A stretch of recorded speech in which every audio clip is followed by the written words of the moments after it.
The next applicant will Paul Goulet, followed by Dr. Andre Go and Vicky Van Leden. Morning. Hello.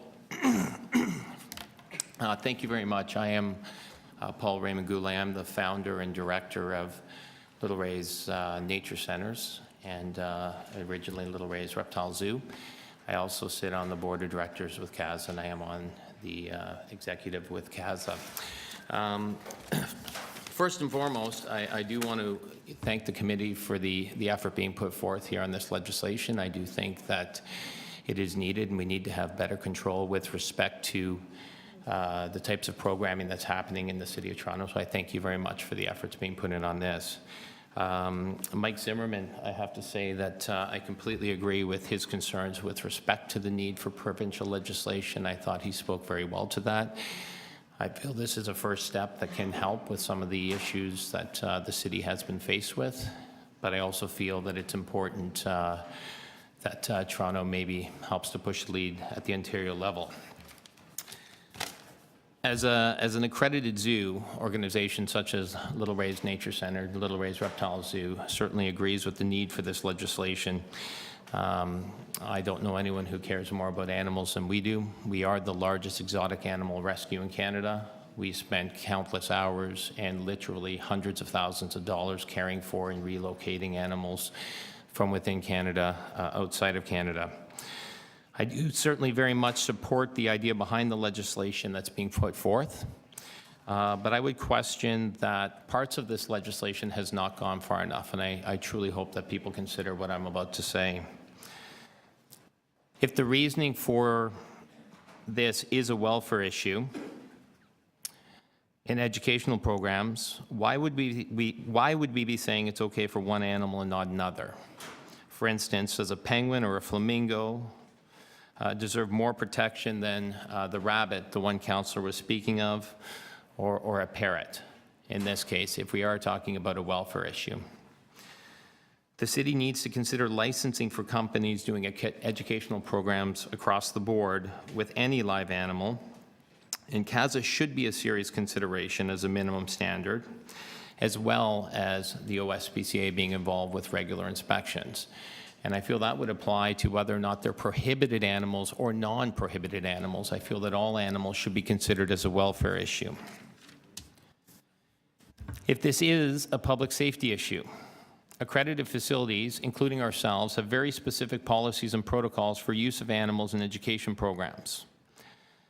Our animals and facilities are seen by veterinarians a minimum of once every 2 weeks who oversee all aspects of animal care, including health and welfare, and are being monitored for any issues that could come up.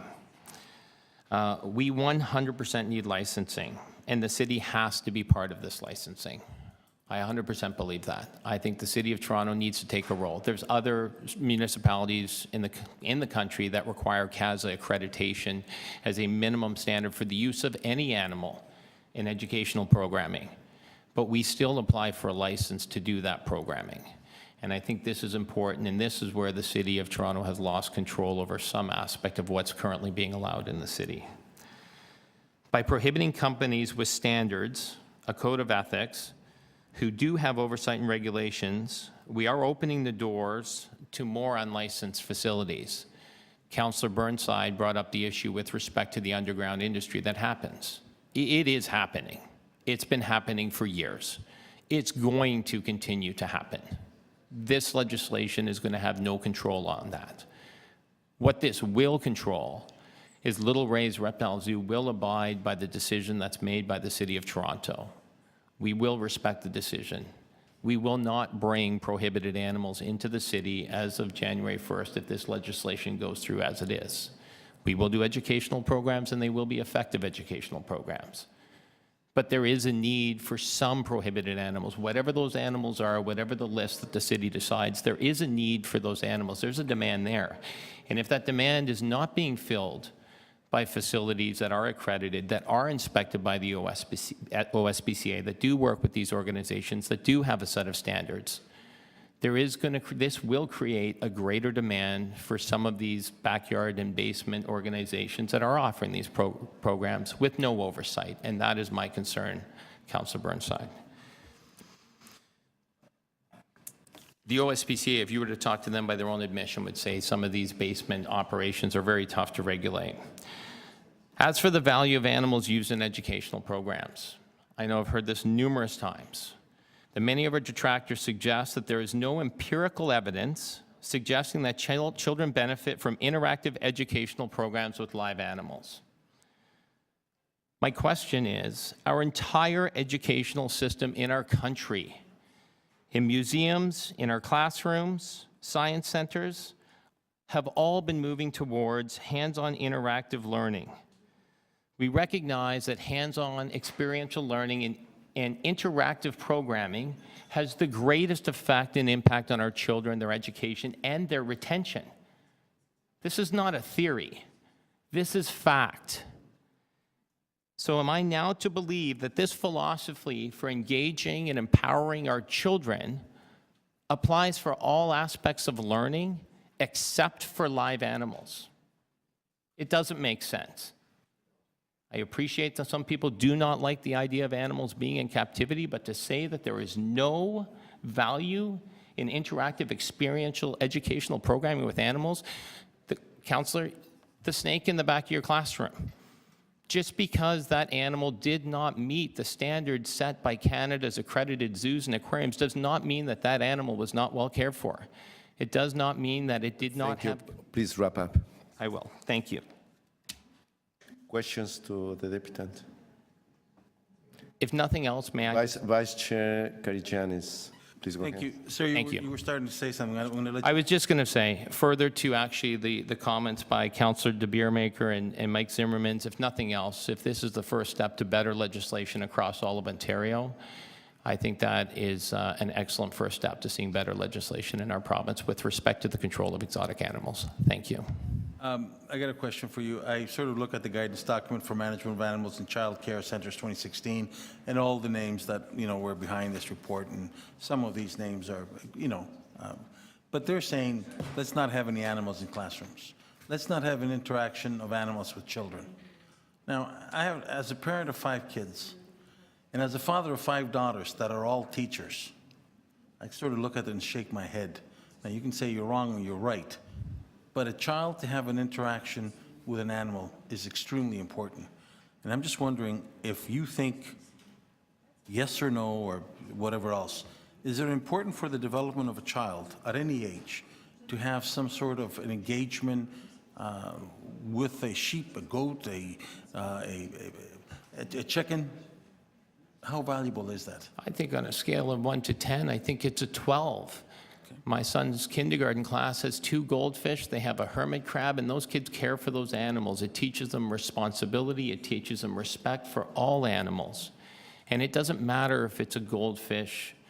I mean, obviously, we're not going to have a penguin in a classroom, but what matters is that the animals are being well cared for, and the messaging behind those animals You said your child is in kindergarten. That's correct. Have you spoken to the kindergarten teacher? Was she consulted on this?